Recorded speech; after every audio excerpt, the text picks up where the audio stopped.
The team to play New Zealand on Saturday evening is as follows: Ken Healy, Rory Best captain, Tyg Furlong, Ian Henderson and James Ryan, CJ Stander at 8, Peter O'Mahony at 6 and Josh van der Fleer at 7, Connor Murray and Johnny Sexton in the halves.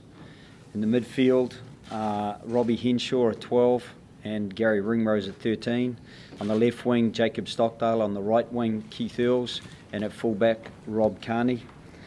The replacements are Niall Scannell, Dave Kilcoyne, Andrew Porter, Tyg Byrne, Rhys Ruddock, Luke McGrath, Joey Carberry and Jordan Lama.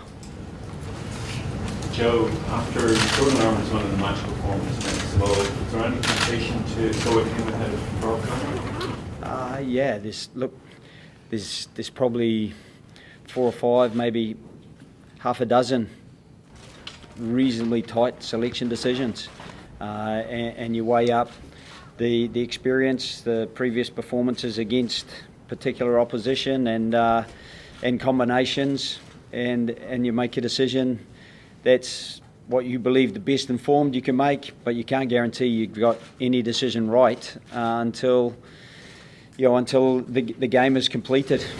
What were those other tight calls? There's a number of them. Obviously with Bundy missing out, that kind of clarified the midfield a little bit. But Chris Farrell has been very good for us, and his second half performance, I think, against Scotland, he really came on and made an influential impact. On the wings, Andrew Conway's been very good, as well as Jordan Lama. So the outside backs is a bit of a conundrum. In the loose forwards, Geordie Murphy's versatility, the fact that I think he's 2 from 2 playing against the All Blacks. There's all those temptations that you factor in. Jean Klein, the impact he has in the engine room. So we've tried to add up as best we can. The combinations we think that will best serve us in this particular fixture. So what is it about the 22 that you think can beat the All Blacks? I think the unfortunate thing about any 23 that comes up against the All Blacks is they can play very well and still not get the result. That's the quality that the All Blacks have. That's the athletes that they possess. But one of the things is that they have connected up very well, that they have had some pretty successful experiences together. I think it's a side. There's a number of those players within the side that have contributed to a fair bit of history for us. Obviously, the first win over the All Blacks, the first time that we won at home against the All Blacks, but a few other milestones along the way. A lot of those players that are selected were in Australia last summer. We're in South Africa the summer before when we won in Cape Town. So, the accumulation of those experiences together hopefully builds a bit of confidence, because you need to have some belief.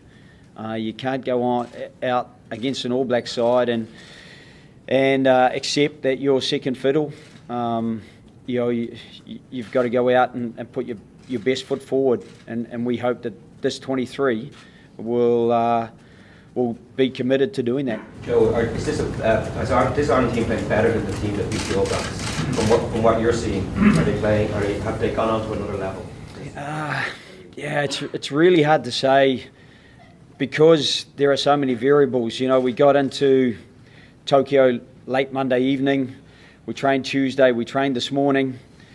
It's hard to get a feel for quite how we're going. We'll do a captain's run tomorrow, and then hopefully that'll be the springboard. And I know it's bizarre. It may sound bizarre, but being very, very close to the team, I'm not necessarily any more aware or any better at predicting how the team will go. But on past experiences, I think this team know how to get up for big games. I think they have a confidence in each other, that they can trust each other, that as long as they do their own jobs, other people will get their jobs done, and that's how you build a system, and that's how you build a defence and an attacking kind of platform. So, Do we have to be better? I think we always have to be better. I think the All Blacks are they're always kind of raising the bar, and everyone else is chasing the bar and trying to get to the same height. So, I guess it is genuinely something we'll find out on Saturday. Rory, where would you gauge this team to be at this stage of the week, and why is it do you feel that this group of players have got up for these big games in the past? Yeah, look, I think we're, like Joe says, it's a short week, so you put a lot of pressure on players to do a bit more work away from the pitch, and I suppose it's hard to judge where that is until you play. I think we're in a reasonably good spot. We'll get the run out tomorrow, and it'll be a good gauge of where we are. And look, ultimately, it's all about Saturday. And I don't think we don't feel at the minute like we're having to play catch up. I think the feeling was today that boys had put in a good bit of work. But like I said, it's all about Saturday, and it's all about which team can turn up and implement their game plan best, and deal with the pressure of quarter-final rugby, of knockout rugby, and go from there. Why do you feel that the team just have got up for those big games in the past, this group of players? Look, I think it's a very competitive bunch, and that probably starts with the like a team selection. I think that everyone pushes hard to be in that squad. It's no longer you kind of know what the 15 is going to be, and the rest just sort of are there to make up the numbers. There's everyone, or what are we, squad number 33 now, we've got up to, that every one of those 33 players believe that they're good enough to start, and they show it in training. And I think when you get that, you get people driving each other on, and whenever you get competitive players that are now used to winning things at international level, at club level, it's a good mix. Okay, so we'll take the last one there at the back. You've spoken about the respect that you have for the Kiwi coaching staff. I just wondered personally for you, how much have you enjoyed this rivalry, and when it's all said and done, is it something you'll look back on fondly?